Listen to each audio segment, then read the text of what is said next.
आप एक्चुअली मुझे नहीं पता था मैं आपको इतनी सुंदर और इतनी गहरी बात बताऊंगा, पर आप लोग इतने सुंदर और इतने गहरे हो कि आपको देखकर मुझे लगा कि शायद ये बात बतानी चाहिए। एक मात्र वृत्ति यदि व्यक्ति उससे उभर जाए तो श्रेष्ठ संत हो जाएगा, वो है क्रोध। जब जो असंत होता है पहला प्रहार होते ही उसमें सबसे पहले उसको क्रोध आता है। अगर तो उसकी सामने वाले पे चलती है तो क्रोध अपना निकाल देगा, अगर नहीं चलती तो उस पे जाके निकालेगा जिस पे चलती है।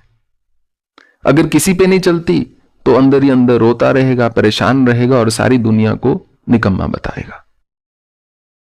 तो भगवान ने कहा असंत का परम लक्षण यही है कि जब उस पर प्रहार होता है वो अपने गुणों का त्याग कर देता है, और संत का परम लक्षण यही है वो अपने गुणों को वैसे ही बांटता चला जाता है।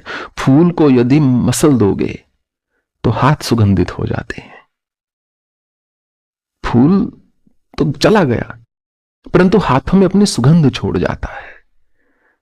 तो यही संत की प्रवृत्ति होती है। बात तो बहुत सुंदर है।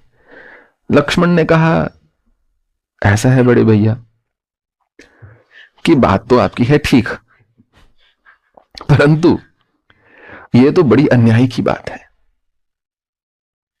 कितना परम अन्याय है कि जो अच्छा व्यक्ति है, जो संत है, उस पर प्रहार हो रहा है। माना कि ठीक बात है कि वो जो लकड़ी है, वो जो चंदन है, उसने अपने गुणों का त्याग नहीं किया, पर वो तो बेचारा कट गया, कुल्हाड़ी पर चढ़ गया। उसकी जो सुगंध है पर कुछ देर के लिए ही होगी, पर कुल्हाड़ी ने तो अपना काम कर दिया, कटा तो वो निर्मल चंदन।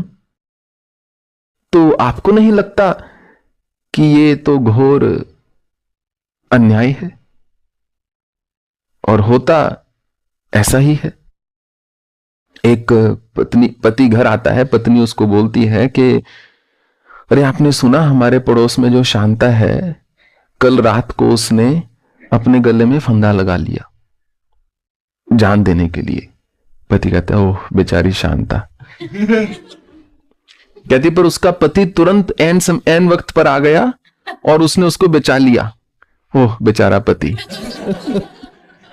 अब शांता जिंदा है, बेचारा सहता रहे उसको, अब पूरा जिंदगी पड़ी है। तो ऐसे ही लक्ष्मण ने बोला कि ये तो फिर अन्याय हुआ प्रभु। मेरी दृष्टि से